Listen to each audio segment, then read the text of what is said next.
आलियान की माँ के पास आती है और नरमी से कहती है, ताई अम्मी, आप परेशान ना हो। तहसीन का रिश्ता बहुत अच्छी जगह हो जाएगा। अगर एक जगह से इनकार हो गया है तो इसका ये मतलब हरगिज़ नहीं कि तहसीन की शादी ही नहीं होगी। ये सुनकर इशरत सख्त लहजे में कहती है, अल्लाह ना करे, ये तुम कैसी बातें कर रही हो नूर। तहम्मुल से जवाब देती है, ताई जान, शादी अहम ज़रूर है, लेकिन इसे ज़िंदगी का वाहिद मकसद नहीं बनाना चाहिए। अगर आप इस तरह तहसीन पर दबाव डालती रहेंगी तो वो बीमार भी पड़ सकती हैं।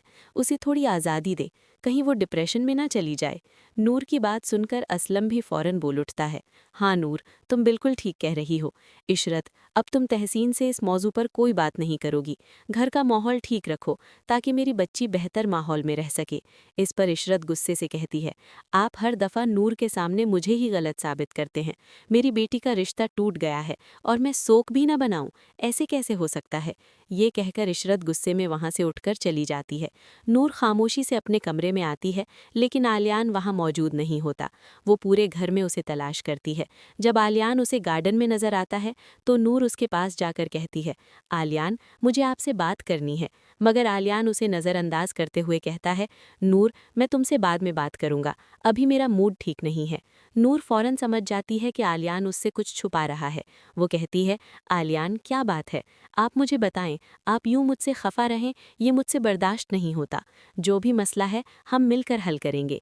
आलियान सख्त लहजे में जवाब देता है, नूर, मुझे अभी तुमसे कोई बात नहीं करनी। वो गुस्से में वहाँ से जाने लगता है तो नूर उसका बाजू पकड़कर कहती है, आलियान, ऐसे मत जाएं, प्लीज़, जो भी मसला है मेरे साथ डिस्कस करें। आलियान बस इतना कहता है, नूर, मुझे कोई मसला नहीं है, और वहाँ से सीधा अपने दोस्त एहतशाम के पास चला जाता है। एहतशाम के सामने आलियान दिल की बात कह देता है, एहतशाम, मैं आगे बढ़ना चाहता हूँ, मुझे कोई रास्ता बताओ, क्योंकि जब तक हम पढ़ लिख नहीं जाते कोई हमारी इज्जत नहीं करता। नूर पढ़ी लिखी है और मुझे शर्म आती है जब लोग कहते हैं कि इतनी पढ़ी लिखी लड़की ने एक अनपढ़ से शादी कर ली। मैं एक अच्छा इंसान बनना चाहता हूँ, मैं नूर के काबिल बनना चाहता हूँ। एहतशाम हैरत से कहता है, आलियान, तुम्हें क्या हो गया है, तुम बिल्कुल ठीक हो, और मुझे पूरा यकीन है कि नूर भाभी ऐसा नहीं सोचती। वो तुमसे मोहब्बत करती हैं, इसीलिए तो तुम खुद को बदलने की कोशिश कर रहे हो। तुम जैसे हो नूर को वैसे ही पसंद हो। लेकिन आलियान दिल ही दिल में ये ठान लेता है कि वो अपनी ज़िंदगी में कुछ बन कर दिखाएगा, ताकि नूर का सर फ़ख्र से बुलंद हो और वो फ़ख्र से कह सके, आलियान मेरे शौहर हैं। दूसरी तरफ आरिश अपनी माँ के साथ शादी की शॉपिंग पर जाता है। वो अपनी होने वाली दुल्हन जीनिया को मुकम्मल तौर पर नज़रअंदाज करता है।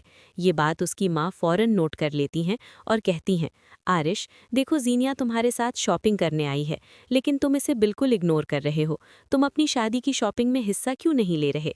आरिश तलखी से जवाब देता है, ये सब आपकी पसंद से हो रहा है, अब शॉपिंग भी आप ही करें, क्योंकि मैं तो ये शादी करना ही नहीं चाहता था। ये कहकर आरिश वहाँ से चला जाता है। इधर आहिल के घर एक औरत आ जाती है, जिसके आने से आहिल और नवीरा की ज़िंदगी मुकम्मल तौर पर बदलने वाली है। बहुत जल्द नवीरा के सामने आहिल का सच आने वाला है और फिर सब कुछ वैसा नहीं रहेगा जैसा अब तक